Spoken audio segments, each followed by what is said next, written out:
പിന്നെ ഒരു പ്രധാനപ്പെട്ട കാര്യം എന്ന് പറയുന്നത്, അഭിനയിക്കുന്ന സമയത്ത് ഡയറക്ടറായ നമുക്ക് ചില സീക്വൻസ് ചെയ്യുമ്പോൾ ഒരല്പം കൂടെ വേണമായിരുന്നോ എന്ന് തോന്നും, ഇച്ചിരി കൂടെ റേസ് ചെയ്ത് പറയാമായിരുന്നു എന്ന് തോന്നും. അപ്പോൾ നമ്മൾ മാറ്റിയെടുത്ത് ഉണ്ണിയിട്ട് നമുക്ക് ഒന്നുകൂടെ എടുക്കാം. എന്തു പറ്റി? അല്ല, എനിക്ക് തോന്നി അത് ഒരല്പം കൂടെ ഒന്ന് റേസ് ചെയ്യേണ്ടത്. അല്ല, ഞാനത് വിട്ടതാണ്, ഞാനത് ഡബ്ബിങ് മനസ്സിൽ കണ്ടുകൊണ്ടാണ് അത് ചെയ്തത്. അപ്പം നമുക്ക് ഡബ് ചെയ്യുന്ന സമയത്ത് അത് ഒരല്പം കയറ്റി പറഞ്ഞാൽ കറക്റ്റായിരിക്കും. ഫേസിൽ അത്രയും വേണ്ടെന്ന് എനിക്ക് തോന്നി. വേണമെങ്കിൽ എടുക്കാം, രാജസേൻ്റെ നിർബന്ധമാണെങ്കിൽ. ഞാൻ പറഞ്ഞു അങ്ങനെയില്ല, ഉണ്ണിയേട്ടൻ അങ്ങനെ മനസ്സിൽ പ്ലാൻ ചെയ്തിട്ടുണ്ടെങ്കിൽ അത് കറക്റ്റായിരിക്കും. കാരണം അതിന് മുമ്പുള്ള സിനിമകളിൽ അത് തെളിയിച്ചിട്ടുണ്ട്, കറക്റ്റായിരിക്കും. ഡബ്ബിങ്ങിൽ ആ സീക്വൻസ് വരുമ്പോൾ നമ്മൾ ഞെട്ടിപ്പോകും. അങ്ങനെ ചെയ്ത ഒരു ക്യാരക്ടറാണ് ഈ കഥാനായകനിലെ ശങ്കുണ്ണിയുടെ ക്യാരക്ടർ. കാരണം അതിനകത്ത് ഈ ഹ്യൂമറൊക്കെ വിട്ടിട്ടുള്ള ഒരുപാട് സീക്വൻസ് ഉണ്ട്. പ്രത്യേകിച്ചും ഈ ഉണ്ണിയേട്ടൻ ചെയ്യുന്ന കഥാപാത്രത്തിൻ്റെ സഹോദരിയെയാണ് അയാൾ ബന്ധമുണ്ടായിരുന്നത്. അതിൽ ജനിച്ചവനാണ് ജയറാം. അങ്ങനെ ഒരു ക്രിട്ടിക്കൽ ഒരു കഥയാണത്. ആ സീക്വൻസ് ജയറാമിനെ അറിയിച്ചതിന് ശേഷം ഉള്ള ഉണ്ണിയേട്ടൻ്റെ ഒരു പെർഫോമൻസ് ഉണ്ട്. അവിടെ പയ്യാരത്ത് പത്മനാഭൻ നായർ ജീവനാണെങ്കിൽ പോലും ഇതിൻ്റെ പേരിൽ ഇയാളൊന്ന് അനുഭവിക്കണം എന്നുള്ളത് ആ ശങ്കുണ്ണിയുടെ ഓരോ ചലനങ്ങളിലും. ഇതൊന്നും പുള്ളിക്ക് നമ്മൾ ഓരോ സീനിലും പറഞ്ഞു കൊടുക്കുകയും വേണ്ട. അതാണ് ഒരു ക്യാരക്ടർ കെട്ടിക്കഴിഞ്ഞാൽ പിന്നെ ആ പേപ്പർ മാത്രം മതി. പിന്നെ ഒരു സിനിമാ നടൻ എന്ന് പറയുന്ന യാതൊരു ജാടയും അദ്ദേഹത്തിലായിരുന്നു.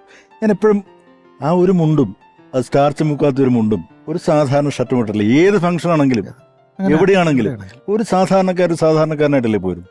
എന്നാൽ നല്ല ഒന്നാം തരം ദേഷ്യക്കാരനാണ്. അടി കൊടുക്കേണ്ടിടത്ത് കൊടുക്കും, കൊടുത്തിട്ടുണ്ട്. അങ്ങനത്തെ ഇഷ്യൂക്കെ കേട്ടിട്ടില്ലേ? വളരെ വ്യക്തമായിട്ട് പറയേണ്ട ആവശ്യമില്ല, പക്ഷെ പലർക്കും അറിയാവുന്ന പല സംഭവങ്ങളുണ്ട്. നല്ലവന്മാരായ ആൾക്കാർക്കൊക്കെ അല്പം ദേഷ്യം കൂടെ ഉണ്ടാവും. അത് ഉണ്ണിയേട്ടന് നന്നായിട്ടുണ്ട്. അത് കാണിക്കേണ്ട സ്ഥലത്ത് അദ്ദേഹം വ്യക്തമായിട്ട് കാണിക്കുകയും ചെയ്യും. പിന്നെ ഈ വേറൊരു കാര്യം ഞാൻ ശ്രദ്ധിച്ചു, ഇൻസൾട്ടിങ് പുള്ളി സഹിക്കത്തില്ല. അദ്ദേഹത്തിനെ കളിയാക്കുന്നത്, അത് കളിയാക്കുന്നല്ല, തമാശയ്ക്ക്. അയ്യോ, തമാശയ്ക്ക് കളിയാക്കുന്ന പുള്ളി വീണ് കിടന്നിരിക്കും. അത് വേണമെങ്കിൽ ജനാർദ്ദനൻ ചേട്ടനും പുള്ളിയും കൂടെ അടുത്തടുത്തിരിക്കണം. രണ്ടും കൂടെ ഇരുന്ന് കൊടുത്താൽ അങ്ങോട്ടും ഇങ്ങോട്ടും നമുക്ക് ഈ പ്രോഗ്രാമിൽ പറയാൻ പറ്റാത്ത കുറെ വാക്കുകളൊക്കെ ഉണ്ട് അവർക്ക്. ആ വാക്ക് ഉപയോഗിച്ചുകൊണ്ട് അങ്ങോട്ടും ഇങ്ങോട്ടും പറയുന്നത് കേൾക്കണം. നമ്മൾ കിടന്ന് ചിരിച്ച് തലയറിഞ്ഞു പോകും. പ്രത്യേകിച്ചും ഈ ഇതിൽ മറ്റേ 2 സിനിമയുണ്ട്. ഒന്ന് വാർദ്ധക്യ പുരാണത്തിൽ ഇവരുടെ കോമ്പിനേഷൻ ഉണ്ട്. 2 ഈ ശ്രീകൃഷ്ണപുരത്ത് നക്ഷത്രത്തിളക്കത്തിൽ. അതിൽ ദാസേട്ടൻ പാടിയ പാട്ടാണല്ലോ ഈ ഒരു തുള്ളി പല തുള്ളി പെരുവെള്ളം. അപ്പോൾ ഈ അദ്ദേഹം പാടി അഭിനയിക്കുന്നത് മറ്റൊരു ചുമ്മാ ഷൂട്ടിങ് ഇങ്ങനെ കണ്ടുകൊണ്ടിരിക്കുകയാണ്. അനീഫ് ക, ഇന്നസെൻ്റ് ചേട്ടൻ, അമ്പിളി ചേട്ടൻ. ഓരോ ഷോട്ടും എടുത്തിട്ട് നമ്മൾ ഒന്നിരിക്കുമല്ലോ ആർട്ടിസ്റ്റിൻ്റെ അടുത്ത് വന്നിങ്ങനെ ഇരിക്കുമ്പോൾ യേശുദാസ് അറിഞ്ഞായിരുന്നു ഈ പാട്ട് പാടുന്നത് ഇങ്ങേരാണ് പാടി അഭിനയിക്കുന്നത്, വിഷ്വലുള്ളത്. അതിന് ശേഷമാണ് പുള്ളി പൈസ കൂട്ടിയത്. ഞാൻ പറഞ്ഞു അത് കുറച്ച് പറഞ്ഞു. അപ്പോൾ പറഞ്ഞു, നിങ്ങൾക്കൊക്കെ അസൂയയും കുശുമ്പും ഉള്ളവരാണ്. എനിക്കിങ്ങനെ ഒരു പാട്ട് പാടാൻ കിട്ടിയത് എൻ്റെ ഭാഗ്യം കൊണ്ടാണ്, നിങ്ങൾക്ക് കിട്ടിയിട്ടില്ലല്ലോ. അപ്പോൾ ഇങ്ങനെ ചില കളിയാക്കലുടെ ഇതൊക്കെ ഭയങ്കര സ്വാതന്ത്ര്യമുള്ളവർക്കേ പറ്റുള്ളൂ. അവരുടെ ബൗണ്ടറീസ് അവര് തീരുമാനിച്ചിട്ടുണ്ട്. ഇയാള് ഞാനവരുടെ സുഹൃത്താണ് എന്നും കണ്ട് വേറത്തെ ആള് ചിലപ്പം അത് പറ്റത്തില്ല. മനുഷ്യന്റെ കോമൺ സെൻസിൽ വരുന്നൊരു കാര്യമാണ് കേട്ടോ. എവിടെയാണ് എന്ത് പറയണം എന്നുള്ളത് തിരിച്ചറിയാന്നുള്ളൊരു കോമൺ സെൻസിൽ വരുന്ന കാര്യമാണ്. പക്ഷെ ജനാർദ്ദനൻ ചേട്ടനുമായിട്ടുള്ള കോമ്പിനേഷൻ ഭയങ്കരമാണ് കേട്ടോ. ജനാർദ്ദനുള്ള കോമ്പിനേഷൻ ഒരു പടം നമ്മൾ ഉറപ്പായിട്ടും പറയേണ്ടതുള്ളത്.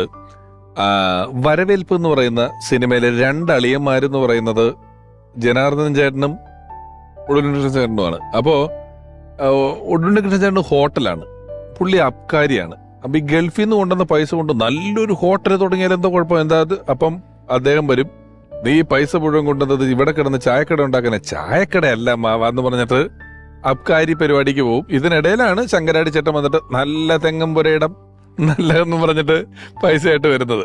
ഉടുണ്ടികൃഷ്ണൻ സാറിന് വലിയ ഇഷ്ടമുള്ള, ഇപ്പം ഇവരുടെ ഒരു ആത്മബന്ധമൊക്കെ ഞാൻ പറഞ്ഞു, എനിക്ക് പറഞ്ഞു തന്നത് പ്രിയപ്പെട്ട സംവിധായകൻ. ഇപ്പോൾ നേരത്തെ പറഞ്ഞു, ഇപ്പൊ എല്ലാവരും ചെയ്യുന്നതുകൊണ്ട് എല്ലാ ഹെഡിങ്ങിലും എല്ലാവരും ഉണ്ട്. അഭിനേതാവ് കൂടിയായ ജോണി ആന്റണി ചേട്ടൻ ഇപ്പോൾ ഉടുണ്ടികൃഷ്ണൻ സാറിനെ ഓർക്കുന്നു. നാച്ചുറൽ ആക്ടിങ് എന്നൊക്കെ പറഞ്ഞാൽ ഉണ്ണിയേട്ടനെ കണ്ടാണ് പഠിക്കേണ്ടത്. ഇന്നിപ്പം നമുക്കറിയാം നാച്ചുറൽ സിനിമകൾ, പ്രകൃതി പടങ്ങൾ എന്നൊക്കെ പറഞ്ഞു വരുന്നുണ്ട്. ശരിക്കും അവരെയൊക്കെ വെല്ലുന്ന, അല്ലെങ്കിൽ ചിന്തിക്കാൻ പറ്റാത്ത രീതിയിൽ ഒരിക്കൽ ഹരിഹരൻ സാർ ഒരു വേദിയിൽ വെച്ച് ഉണ്ണിയേട്ടൻ ഇരിക്കുമ്പോൾ പറഞ്ഞു, ഈ ഉടുണ്ടികൃഷ്ണൻ അഭിനയിക്കാൻ അറിയില്ല, എന്ന് പറഞ്ഞാൽ അദ്ദേഹം ജീവിക്കുകയാണ് ചെയ്യാറ്. ശരിയാണ്, എത്രയോ വേഷങ്ങൾ, ദേവാസുരത്തിലെ പെരിങ്ങോട്, പിന്നെ തൂവൽ കൊട്ടാരത്തിലെ ചണ്ടവിദ്വാൻ, അതുപോലെ എത്രയോ പടങ്ങൾ. പിന്നെ നമ്മുടെ ലോഹി സാറിന് തന്നെ വളയത്തിലെ ക്യാരക്ടർ, പിന്നെ ഭരതത്തിലെ തബലിസ്റ്റ്, അങ്ങനെ കുറേ കഥാപാത്രങ്ങൾ, നമുക്ക് ഒരിക്കലും മറക്കാൻ പറ്റാത്ത എത്രയോ കഥാപാത്രങ്ങൾ തന്ന ആളാണ്. എനിക്ക് തോന്നുന്നു ഇപ്പം എല്ലാവർക്കും ലെജൻസിനൊന്നും, ഇത്തരം ലെജൻസിനൊന്നും, ആ കാലഘട്ടത്തിലെ ലെജൻസിനൊന്നും പകരക്കാരില്ല. എനിക്ക് തോന്നുന്നു അങ്ങനെ ഒരിക്കലും പകരക്കാരുണ്ടാവാൻ സാധ്യതയില്ലാത്ത ഒരു ലെജൻഡാണ്. അതായത് ശരിക്കും പേര് പോലെ തന്നെ ആദ്യവും ഒടുവിലും ഒടുലുണ്ണിയേട്ടൻ മാത്രമേ ഉള്ളൂ. ഒടുലുണ്ണിയേട്ടൻ ഒരു അത്ഭുതമാണ്.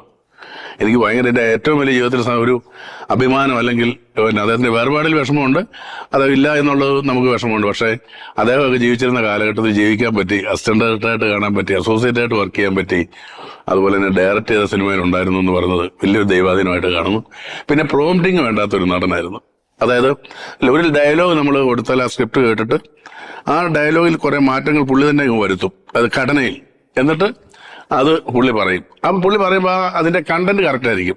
അങ്ങനെ ആ പുള്ളിയുടെ ശൈലിയിലേക്ക് ആ ഡയലോഗ് മാറ്റി പ്രോംപ്റ്റിംഗ് ഇല്ലാതെ പുള്ളി പറയുമായിരുന്നു. ആ ശൈലിയിൽ പുള്ളി പറഞ്ഞാൽ അത് നന്നാവുള്ളായിരുന്നു. അതിന് ഒരു റൈറ്റർക്കും അതിനെ എതിർക്കാനും പറ്റില്ല. കാരണം ഉണ്ണേട്ടൻ അത് പറയുമ്പോൾ വളരെ കറക്റ്റാ. അപ്പൊ അങ്ങനെ ഒരു വലിയ എന്താ പറയുക, അതുല്യ കലാകാരൻ തന്നെയാണ്. എന്തായാലും വളരെ അദ്ദേഹത്തെ കുറിച്ച് ഇങ്ങനെ ഓർക്കാൻ ഒരു അവസരം തന്നതിൽ സന്തോഷം. ഇപ്പൊ പറഞ്ഞപ്പോ നമ്മള് ശ്രദ്ധിക്കുന്നൊരു കാര്യം, ഘടമായിട്ടും ചെണ്ടയായിട്ടും ഉടുക്കായിട്ടും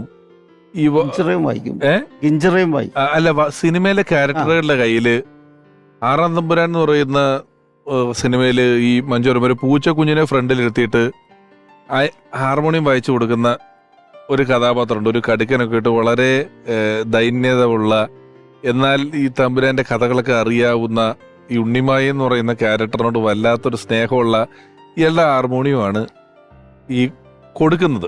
ആ ഹാർമോണിയത്തിലാണ് ഹരിമുരളീരവ് എന്ന് പറയുന്ന പാട്ട്, അദ്ദേഹത്തിന്റെ കഥാപാത്രത്തിന്റെ ഹാർമോണിയത്തിലാണ്.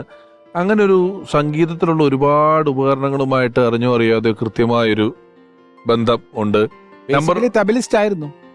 പിന്നെ കലാമണ്ഡലം ഹൈദരാലി പാടുക, ഉണ്ണിയേട്ടൻ ഈ ഇൻസ്ട്രുമെന്റ്സ് പ്ലേ ചെയ്യുക, അതുണ്ടായിട്ടുണ്ട് കുറെ കാലം. സമിതിക്കൊക്കെ വേണ്ടി ശാസ്ത്രീയമായി വിളിക്കും. ഹൈദരാലി വരുമായിരുന്നു. എന്നിട്ട് ഒരു ഒരുമിച്ചിരുന്ന് രാത്രി ശാസ്ത്രീയമായി പഠിച്ചിട്ടുണ്ടോ എന്ന് എനിക്ക് സംശയമാണ്. കുറച്ച് പഠിച്ചിട്ടുണ്ട്. സ്വരസ്ഥാനം രാഗമൊന്നും പറയാൻ പറ്റില്ല. അത് പിന്നെ ഈ എണ്ണം കൂടിപ്പോയാലുള്ള പ്രശ്നങ്ങളുള്ളൂ.